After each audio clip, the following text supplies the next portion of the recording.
អ្វីនៅពេលដែលឪពុកម្ដាយស្ដីប្រដៅកូនតែងតែតមាត់ការជ្រើសរើសភាពនៅស្ងៀមស្ងាត់ញញឹមស្ដាប់ដោយយល់ចិត្តមិនមែនមានន័យថាកូនជាអ្នកចាញ់នោះទេប៉ុន្តែវាបង្កប់នូវអត្ថន័យនិងអត្ថប្រយោជន៍ដ៏ធំធេងចំនួន3យ៉ាងដែលខ្ញុំសូមដកស្រង់ចេញពីសៀវភៅកំណត់សុភមង្គលគ្រួសារយកមកបកស្រាយនៅក្នុងវីដេអូនេះទី1ភាពឯកាជាកត្តាហានិភ័យដ៏ធំធេងបំផុតសម្រាប់មនុស្សចាស់នៅពេលដែលកូនចំណាយពេលវេលាស្ដាប់ពួកគាត់ដោយយកចិត្តទុកដាក់មានន័យថាកូនកំពុងតែផ្ដល់តម្លៃឲ្យពួកគាត់មានន័យថាសម្ដីរបស់ពួកគាត់នៅតែមានតម្លៃនៅក្នុងចិត្តរបស់កូនទី2ការប្រកែកគ្នាជុំវិញរឿងតូចតាចនៅក្នុងក្រុមគ្រួសារវាមិនផ្ដល់ផលល្អឡើយ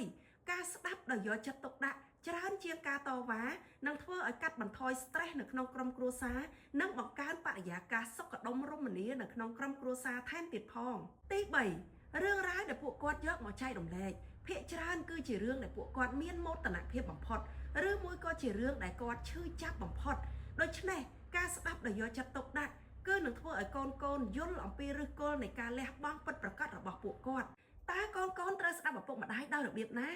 យោងតាមសៀវភៅជីវិតក្តីស្រឡាញ់និងកេរដំណែលការស្ដាប់មិនមែនគ្រាន់តែជាការឮសំឡេងនោះទេប៉ុន្តែគឺជាការយកចិត្តទុកដាក់ផ្ចង់អារម្មណ៍ដើម្បីឲ្យយល់ពីជំរឿចិត្តរបស់អ្នកដែលកំពុងនិយាយនៅពេលដែលពួកគាត់កំពុងនិយាយជាមួយកូនត្រូវដាក់ទូរស័ព្ទចុះហើយញញឹមស្ដាប់ដោយយកចិត្តទុកដាក់កាយវិការនេះមានអត្ថន័យជាងពាក្យសម្ដីទៅទៀតទោះបីជាពួកគាត់និយាយមិនត្រូវជាមួយនឹងបរិបទបច្ចុប្បន្នក៏ដោយកូនសូមកំកាត់និងតមាត់ជាមួយពួកគាត់ឲ្យសោះសូមឲ្យពួកគាត់បញ្ចេញអារម្មណ៍ឲ្យបានអស់សេចក្តីពីព្រោះគ្មានឪពុកម្ដាយណាចង់ឲ្យកូនមិនល្អនោះទេទោះបីជាកូនធ្វើខុសក៏ពួកគាត់នៅតែមានមោទនភាពចំពោះកូនដែរជំនួសឲ្យការតមាត់ដោយនិយាយថាម៉ាក់និយាយខុសហើយរឿងហ្នឹងមិនមែនអញ្ចឹងទេយើងត្រូវនិយាយទៅកាន់ម្ដាយដូច្នេះវិញថាម៉ាក់កូនពិតជាយល់ពីអារម្មណ៍របស់ម៉ាក់ហើយកូននឹងស្ដាប់និងយករឿងនេះទៅពិចារណាដើម្បីកែលម្អឡើងវិញកាដូដ៏មានតម្លៃបំផុតដែលកូនអាចផ្ដល់ដល់មនុស្សជាទីស្រឡាញ់និងជាទីគោរពរបស់កូនគឺជាពេលវេលានិងការយកចិត្តទុកដាក់ដ៏ស្មោះស្ម័គ្របំផុតរបស់កូន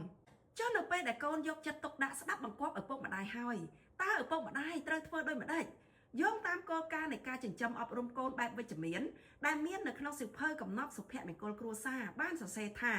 ទំនាក់ទំនងល្អគឺត្រូវតែមានការតបស្នងពីភាគីទាំងសងខាងរវាងអ្នកនិយាយនិងអ្នកស្ដាប់នោះគឺការគោរពនិងស្ដាប់យោបល់គ្នាទៅវិញទៅមកខ្ញុំសូមជូន3ចំណុចដែលឪពុកម្ដាយត្រូវធ្វើនៅពេលដែលឃើញកូនកំពុងតែយកចិត្តទុកដាក់ស្ដាប់ការទូន្មានរបស់យើង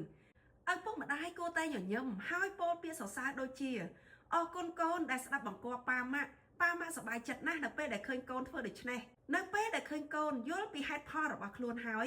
ឪពុកម្ដាយគួរតែបន្ធូរដៃហើយទុកឱកាសឲ្យកូនសម្រេចចិត្តដោយខ្លួនឯងដោយបដូរពីអ្នកបញ្ជាទៅជាអ្នកប្រឹក្សាយោបល់ឲ្យកូនវិញប្រសិនបើឪពុកម្ដាយដឹងថាពាក្យសម្ដីដែលខ្លួនប្រើទៅលើកូនរៀងធ្ងន់ធ្ងរឬយល់ខុសទៅលើកូនឪពុកម្ដាយត្រូវតែពោលពាក្យសុំទោសកូនភ្លាមវាមិនមែនជាការបាត់បង់កិត្តិយសឬបាត់បង់តម្លៃជាឪពុកម្ដាយនោះទេប៉ុន្តែវាបង្ហាញអំពីគំរូនៃភាពចាស់ទុំរបស់ឪពុកម្ដាយទៅវិញទេ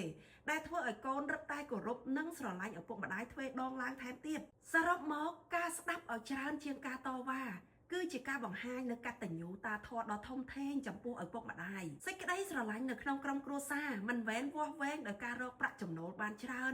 ឬក៏មានទ្រព្យសម្បត្តិមានផ្ទះធំទំនំខ្ពស់នោះទេប៉ុន្តែគឺវាវាស់វែងដោយការចេះអង្គុយចុះហើយស្ដាប់ឪពុកម្ដាយដោយញញឹមស្ដាប់អំពីបទពិសោធន៍របស់ពួកគាត់ការផ្ដល់ភាពកក់ក្ដៅរវាងឪពុកម្ដាយនិងកូនហើយនិងកូនជាមួយនឹងឪពុកម្ដាយគឺជាកាតព្វកិច្ចផ្លូវចិត្តដែលផ្ដល់មកនូវពរជ័យព្រមទាំងសន្តិភាពពេញមួយជីវិត